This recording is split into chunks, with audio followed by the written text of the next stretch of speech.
Inauguration చేసినట్టుంటే ఎట్లా కొంచెం ఉండదు ఇట్లా.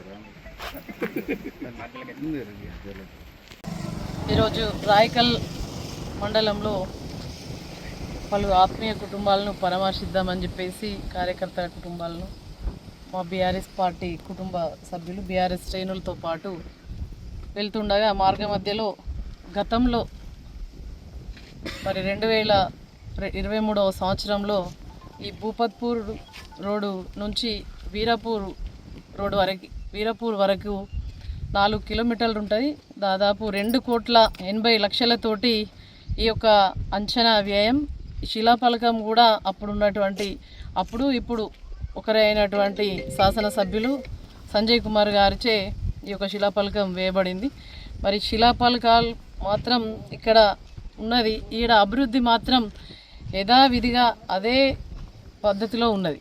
ఎక్కడ వేసిన గొంగలి అక్కడనే 2,80,00,000తోటి ఆనాడు కేసీఆర్ గారి ప్రభుత్వంలో కేసీఆర్ గారి హయాంలో మరి భూపత్పూర్ నుండి వీరపూర్ వరకు ఉన్నటువంటి మరి ప్రజలకు ఎటువంటి రవాణా ఇబ్బంది జరగకూడదు అని చెప్పేసి వారి రవాణా సౌకర్యార్థం కేసీఆర్ గారు 2,80,00,000 రూపాయలు వెచ్చించి మరి ఇస్తే అది కాగితాలకు మాత్రమే పరిమితమైనట్టుగా, శిలాఫలకానికి మాత్రమే పరిమితమైనట్టుగా ఆనాడు డబ్బులు వచ్చినాయి, శాంక్షన్ అయినాయి. కానీ ఇవాళ ఉన్నటువంటి ఎమ్మెల్యే గారు మరి పార్టీలు మారుతూనే ఉన్నారు. పార్టీలు ఎందుకు మారిండ్రు అంటే ప్రజల అభివృద్ధి కోసం అని చెప్పేసి మాట్లాడుతూ ఉంటారు. మీరు ప్రజల అభివృద్ధి కోసమే ఇవాళ పార్టీ మారిండ్రు కదా, మరి ఇది అభివృద్ధి కాదా అని చెప్పేసి అడుగుతూ ఉన్నాం. 2,80,00,000 రూపాయలు భూపత్పూర్ నుంచి వీరపూర్ ఊరు వరకు ఇక్కడ నడిచే ప్రజల అభివృద్ధి మరి మీకు కనిపిస్తలేదా అని చెప్పేసి అడుగుతూ ఉన్నాం. గతంలో ఇచ్చినటువంటి అభివృద్ధి పనులు ఏవైతే ఉంటాయో శంకుస్థాపనలు చేసినా అది మధ్యలో ఆగిపోయినా కూడా ఏ ప్రభుత్వం అయితే మళ్ళీ నూతనంగా ఏర్పడుతుందో ఆ ప్రభుత్వం యొక్క బాధ్యత దాన్ని కొనసాగించడం అనేది ఆ ప్రభుత్వం యొక్క పూర్తి బాధ్యత.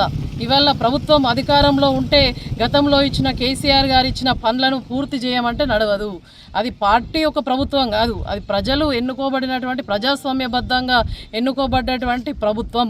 ప్రజల కోసం అది మొదలుపెట్టినా మధ్యలాపినా కూడా మళ్ళా తర్వాత వచ్చే గవర్నమెంట్ అనేది దాన్ని బాధ్యతాయుతంగా పూర్తి చేయాల్సినటువంటి అవసరం మరి ప్రభుత్వం పైన ఉంటుంది. ఇవాళ ప్రభుత్వంలో అభివృద్ధి కోసం చేరినటువంటి రేవంత్ రెడ్డి గారితో కలిసి ప్రయాణం చేస్తున్నటువంటి మరి ఎమ్మెల్యే గారికి మరి ఈ అభివృద్ధి కనబడతలేదా? రాయకల్ మండలం కానీ పట్టణం కానీ మరి మీ అభివృద్ధి జాబితా నుండి నిషేధించబడిందా అని చెప్పేసి అడుగుతూ ఉన్నాం. నిన్న విచ్చేసినటువంటి మంత్రి రోడ్డు భవనాల శాఖ మంత్రి, రెవెన్యూ శాఖ మంత్రి పొంగులేటి శ్రీనివాసరెడ్డి గారు జైత్యాలకు ఇచ్చేయడం జరిగింది. మరి జైత్యాలకు ఇచ్చేస్తే ఆ రోడ్డు భవనాల శాఖ మంత్రే కదా, మీకు ఈ రోడ్లు అభివృద్ధి చేయాలన్న కనీస మరి జ్ఞానం ఎందుకు లేదని చెప్పేసి అడుగుతూ ఉన్నాం. ఇవాళ మన రాయకల్ పట్టణంలో దాదాపు 60 డబుల్ బెడ్రూమ్ ఇండ్లు పిల్లర్ స్థాయిలోనే ఉన్నాయి, నిరుపయోగంగా ఉన్నాయి. మరి మీకు అవి ఎందుకు కనిపిస్తలేవు? అప్పుడు ఎమ్మెల్యే గారు మీరే ఉన్నారు, ఇప్పుడు మీరే ఉన్నారు. 60 మంది లబ్ధిదారుల ఎంపిక దాదాపు 10 సంవత్సరాలు అయిపోయింది మీరు ఎంపిక చేసి.